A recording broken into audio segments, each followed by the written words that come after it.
Short theme song intro.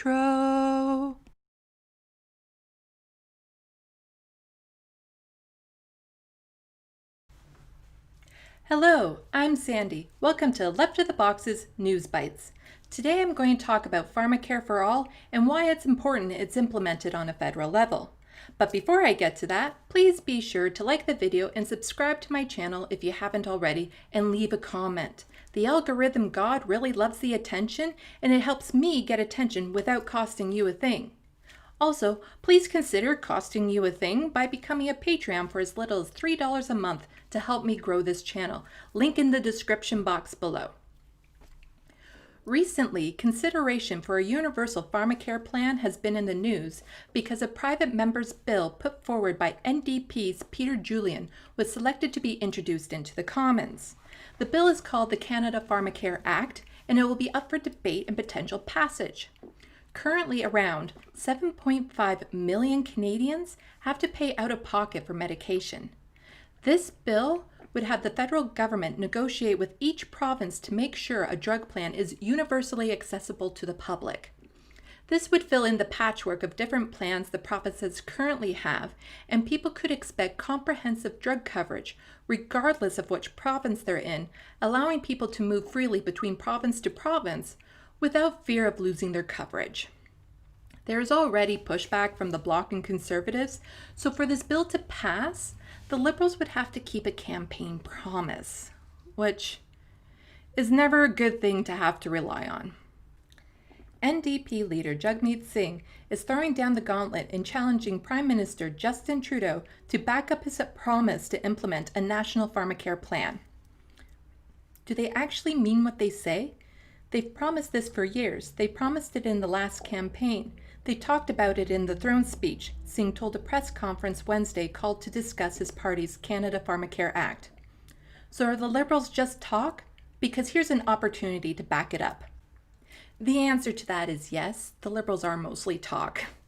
We like to think we have a multi-party system when in actuality it's closer to a two-party system. When it's not election season, the Liberals and Conservative parties are closely aligned with economic and corporate interests. This was shown in a recent vote with both parties voting against a 1% wealth tax on income earned over $20 million and a new tax on corporations that have made large profits during the pandemic. Polls show these taxes are supported by a majority of people across party lines. The Liberal and Conservatives put the interests of a handful of people over what would be beneficial to the millions of people struggling during this pandemic. And by voting against it, they were voting against what most of their constituents want. Only the NDP and Greens voted in favor for the taxes. And when it's election season, the Liberals make progressive promises which align closer with the NDP because they know how popular these promises are with the population. Unfortunately, in the past, the NDP has moved more center during elections in hopes of getting more votes, which never works. And the Liberals tend to go back on their promises after they've gained power, like they did with the promise of electoral reform. Anyway, I digress. We need a universal pharmacare system in Canada. Medication is not a choice. If I go off my meds, my life will be at risk, and many people face the same risk. Or for some, death is a certainty. Being able to afford medication is one of the things people don't think about until they need to. Many don't even realize when they move on to CPP that medication is not covered at a time in their life when they will more likely need it. And it's hard to plan and budget for something you don't know you'll need or how much it will cost. Sudden medical issues can hit anyone at any time. Right now, people are having to make a choice between the medication they need and other expenses to survive. And as with many things, this impacts people living with poverty and mental health issues the most. Some people look for alternative ways to medicate themselves when they can't afford what is prescribed, which leads to more addictions and hospitalizations. And others simply don't take anything, which leads to more hospitalizations and death. People with poverty do not have extra money lying around, so when they must start a new medication, it can be devastating. Regardless if it's $30 or $300, if you don't have the money, you don't have the money. And people with mental health issues don't need the added stress of constantly wondering if they can afford their meds.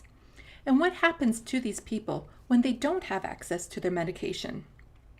They can become desperate. What would you do to afford life-saving medication? How would you react when you realize it's out of your reach? I know for me personally, back when I was just becoming an adult and I started medication for my mental health issues, I didn't have coverage and I didn't necessarily know what to do because I didn't want to tell my mom and ask my mom for help because, like most people who suffer from mental health issues, especially on the onset, you're ashamed of it and you're angry you have to take medication every day.